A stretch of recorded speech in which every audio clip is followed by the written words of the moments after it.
Araw may gagawin tayo. Ito LG 55 inches. So itong unit na to ay bago pa lang daw ito, 3 months, 4 months yata. Nasira kaagad. So galing ito sa isang technician, Novaliches yata ba. So 3 months, kaya lang din nila pinasok sa warranty. Okay. So sabi ng isang technician dito ay may short daw sa isang side nito. Pag kinabit daw yung isang side na ribbon, nagsa-shutdown yung DC to DC. Pag nakahang daw yung side na yon, normal naman. So nag-check na siya ng mga SMD, hindi daw niya mahuli kung saan banda yung problema. Buksan natin. Ito yung kanyang main board. Tapos built-in na yung DC to DC sa main board na. Ito naman yung kanyang power supply. So, liit lang ng power supply niya. So, sabi niya ito daw buo. Buo yung side na ito. Ang problema daw dito. So, may mga... Alam ko may tinanggal siya mga pyesa dito. Check natin. Okay. So, ito pala yung mga na-remove niyang kapasitor. Ano? Ang dami niyang ni-remove na kapasitor. Oh. So, gamit. Pero dito sa dulo nag-remove din siya.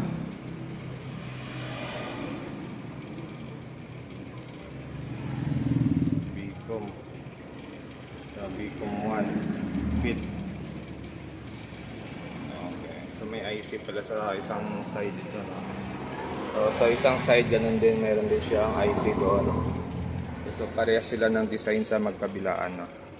Okay, so, gagawin natin, check natin kung saan banda yung sabi niyong short. So, check natin itong mga tinanggal niyang kapasitor kung short ba yung sarkito na ito. Okay, so yan, buzzer tayo. 0.9. So, check natin itong kapasitor dito. Yun, no? Short na, 2.5. Baba ng resistance, ano? Dami niyang tinanggal, oh.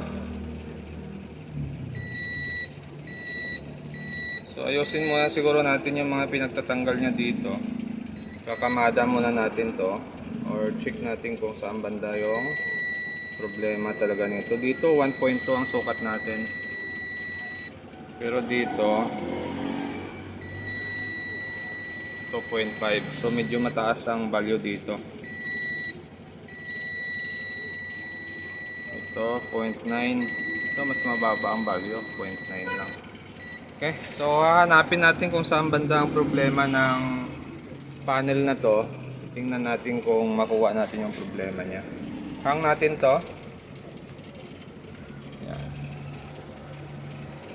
Tapos check natin yung circuit. Yun, no, mayroon pa rin, no, 2.5. Okay. Okay. So,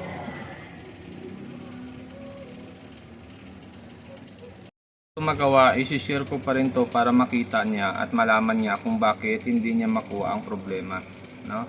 Kasi sa pagdating sa repair kasi dapat masipag ka or alamin mo kung saan ba talaga ang naging issue. Dapat dito malinaw ang mata mo. Kung malabo naman ang mata mo, dapat magdagdag ka ng salamin. So mayroon tayong mga salamin na pangdagdag para luminaw yung ating paningin, para makapokus tayo. So dito, kukompare natin yung source scope natin dito at i-compare natin siya dito sa tatlo, no? So makikita natin yung source scope natin dito. Yan, focus lang natin. Okay. Yan. So kita nyo ba yung source scope niya? Malinis, ano? Kahit medyo may spot-spot lang na marumi, pero makikita mo dyan, walang lamat yung IC niya sa loob. Kumbaga, walang spot or nagkaroon ng indication ng sunog. Itong pangalawa niya, ganun din, ano? Malinis din ito. Yan. Walang indication na nagkaroon ng spot sa loob. Itong pangatlo niya, yan, malinis din yan. Okay. Malinis din. Wala ding spot. Pero sa side ng may sira, ito ngayon yung may side na problema, ano? Dami niyang tinanggal na kapasitor.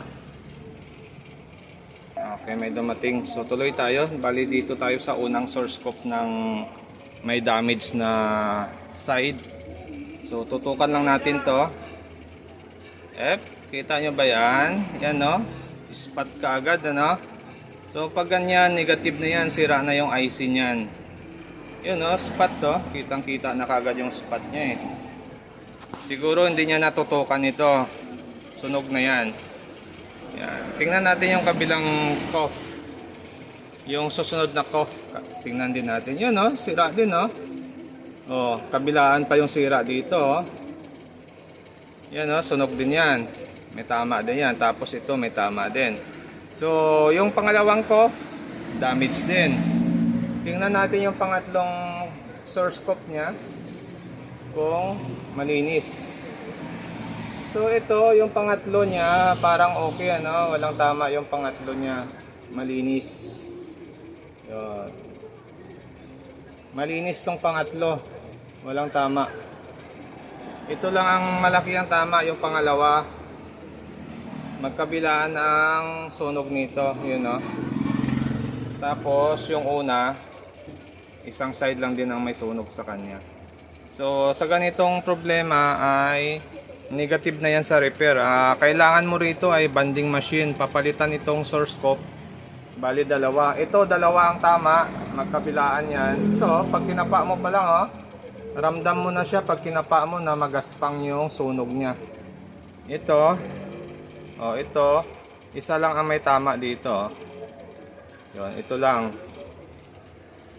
Yan lang yung may tama sa kanya, yung sunog na yan. Ito,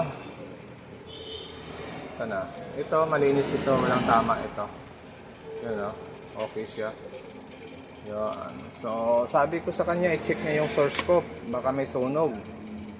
Dinala pa dito sa atin, ano. So, ito, positive na to. Wala na tayong gagalawin dito. Wala na tayong babaklasin ng mga kapasitor dyan kasi ang sunog niya dito. So, negative na ito sa repair. Babalik na lang natin to. Tapos text natin siya na yung unit na ay negative na sa repair. At least na check up natin, no.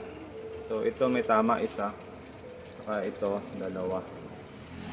Okay, so pwede rin siguro ito kakat mo yung sunog, tatanggalin mo yung sunog para hindi na siya magkaroon ng short dito. Pero hindi mo na rin siya panuran ng maayos kasi pwedeng magkaroon ito ng guhit pag kinat mo yung sunog dito. Negative sa repair, balik na lang natin to tapos text natin siya. Okay? Okay, so ito na, bali sinarado na natin ito, no, LG. So itong unit na to ay bago lang nila nabili, mga 3 months to 4 months pa lang sa may-ari ito, tapos nag-shutdown yung display niya. So sa mga ganitong problema sana, lalo na pag ang unit nyo under warranty pa ng kumpanya, huwag nyo munang ipagawa sa technician. Kung nasa inyo pa yung resibo, try nyo munang i-contact yung binilhan nyo. Kasi hindi naman lahat ng problema ay nagagawa. So kagaya nito, sira ay panel niya, sunog yung source scope.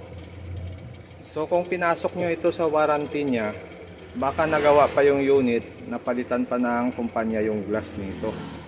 Basta ang mahalaga, hindi lang yung nagka-problema siya dahil sa nabuhusan ng tubig, nabasag natin yung salamin. So pag ganun, hindi na under ng warranty yon. Pero kung nasira siya habang ginagamit nyo, kagaya nito, nasunog yung source scope, so hindi nyo kasalanan yun. Bali, may problema lang talaga sa unit na kailangan ang warranty ng kumpanya. So kagaya nito, sayang, ano, so 3 buwan, 4 na buwan hindi nagamit ng maayos kasi nga nasira na yung source scope. So ito magagawa pa naman siguro ito pag may banding machine. Papalitan yung kanyang source scope na 2 sunog dito. Pero sa area natin wala tayong banding machine kaya no choice. Saka ang hirap din ng panel nito kasi hindi rin ito universal, no? Kailangan mo rin dito yung design ng panel na yung T-con built-in sa mainboard. So yun din yung panel ang kailangan mong hahanapin para sa ganitong unit. Okay, so negative na tayo dito sa repair.